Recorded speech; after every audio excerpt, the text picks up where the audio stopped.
Hello, my name is Kira and I'm a student at Edith Cowan University.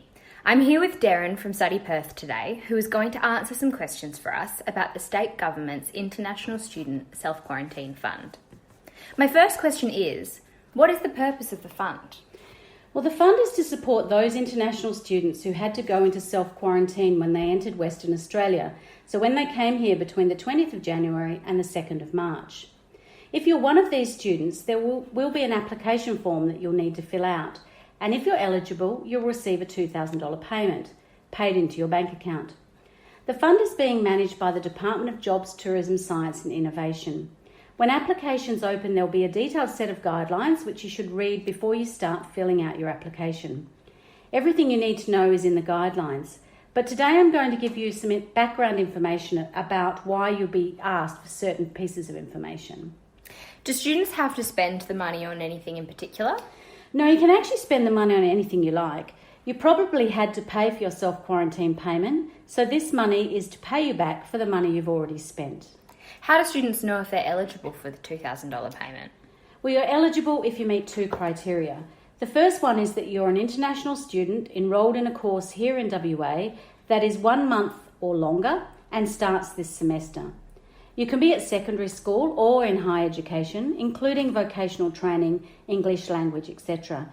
The only group not eligible are primary students or younger. The second criteria is that you must have entered WA between the 20th of January and the 2nd of March, and you had to go into self-quarantine when you arrived.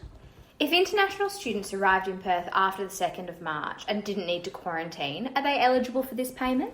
No, they're not eligible for this payment, but I'll tell you a bit later on in this question and answer session about other grants that these students may be eligible for. So if Australian students had to quarantine when they came into WA to study, are they eligible? No, all of the programs I'm talking about today are only available to international students. Now, I know international students have to fill out an application form to get the self-quarantine payment. How do they prove that they are eligible? Well, there are two main pieces of information you have to provide to show that you're eligible. Firstly, every international student entering Australia has a form called a confirmation of enrolment. It's often called a COE. You needed this form to get your student visa from the Australian government. This form shows that you are enrolled at a particular institution and it shows how long your course is. You'll be asked to upload a copy of your COE. The other piece of information or evidence you need to provide is a copy of your G2G pass approval. That one page gives you the instruction to quarantine and shows where you nominated to undertake that quarantine period. You'll need to upload that approval as well. Are there other documents that students need to upload beside the COE and the G2G pass? Yes, you'll need to upload a copy of your travel documents. These documents could be a copy of your airline ticket or your boarding pass. They need to show your name and the date you travelled to Western Australia. This is additional evidence that you travelled here within the quarantine period, which of course is the 20th of January to the 2nd of March. The second piece of information is a recent bank account statement. This is so that the government knows where to pay your money to. If a student came into Perth on the 28th of February and only quarantined for 3 nights and then left quarantine on the 3rd of March, are they still eligible for the full $2,000 payment? Yes, as long as you were instructed by WA Police to self-quarantine and spent at least 1 night doing so, you're eligible for the full payment. Now, I understand that students must have an Australian bank account to apply for the payment. What does that mean? Well, the payments are being made by the state government of Western Australia and they must be made into a bank here in Australia. They won't be sent offshore. But by Australian bank account, we're not talking specifically about Australian-owned banks.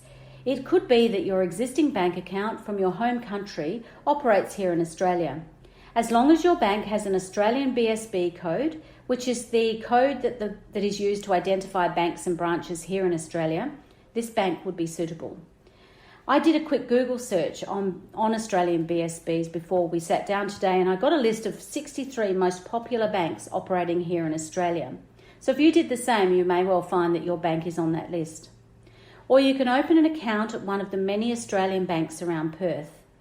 In fact, you'll find that you will need an Australian bank account if you're looking to get a job at any time while you're here in WA, because employers pay direct into your bank account. Is there anything else that students need to have at hand to fill out the application form? Well, as well as filling in your personal details and providing the information that I've just mentioned, you'll also need to provide your student number from the institution you're studying at and your unique student identifier. This is something that all students in Australia get from the Commonwealth Government. If you don't yet have a unique student identifier or a USI, the guidelines for the grant program will have a link to getting one. Some students have already registered on the state government website for the payment. Does everyone need to have registered before they formally apply? No, you don't need to have registered up front. If you have registered, the department will email you a link to the guidelines and the application form when it opens. But if you haven't registered, that's okay too. Once applications open, we'll let students know through the Study Perth social channels and our newsletter, and we'll provide the link as well. You just need to go to the website and read the guidelines before you start the application form when it opens. Do students need to have everything at hand before they start the application form? Not really. It does make things a little easier if you do, and the guidelines will tell you in detail everything you need. But if you start the application form and then you realise that you need to get something or you need to check something, you can save the form and go back to it later. You'll have until the deadline to submit the form, which we understand is sometime near the end of May. The exact deadline will be contained in the guidelines when they are published. How long will it take for students to receive the $2,000 payment? Well, once you've applied for the $2,000 payment, the department will undertake an assessment of your application. This is to make sure you are who you say you are and that you are eligible. And as a final check, your education provider is asked to confirm your enrolment details, and then you are paid. So depending on how many students apply for the payment, this process could take 6 to 8 weeks before you get your payment. And don't be concerned if the process does take a little while. The government is not trying to exclude you from the payment. They just have to be thorough, as this is taxpayers' money being paid out and have lots of rules that they need to follow. Can students ask questions of the government department as they are filling out their application? Yes, you can. You can contact the government department if you have questions. The guidelines will have an email address for you to send your questions to. You'll also be sent confirmation emails when you lodge your application, and when you've been successful and payment's been made, you'll be notified as well. If you aren't successful, that'll also mean that you get notified on that.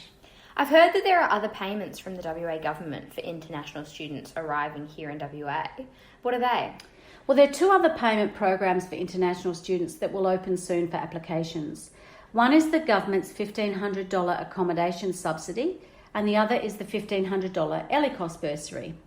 Now, any student who has received the self-quarantine payment can also apply for these other payments, although the eligibility criteria is a little different for each. To be eligible for the $1,500 accommodation subsidy, you need to be studying in WA on a course that's at least a year in length, and you need to be studying full-time during semester 1 2022. Your education provider confirms that this is the case.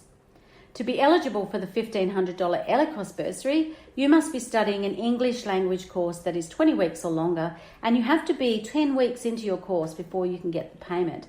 Again, this is checked with your education provider. When these payment programs are closer to being launched and we have more information, we will do a question and answer session a bit like today on them to help you work out if you can apply. Thank you, Darren, for answering these questions. I hope everyone listening finds the information helpful. Study Perth will also publish information on their website, as well as links to the guidelines and application forms once they are published.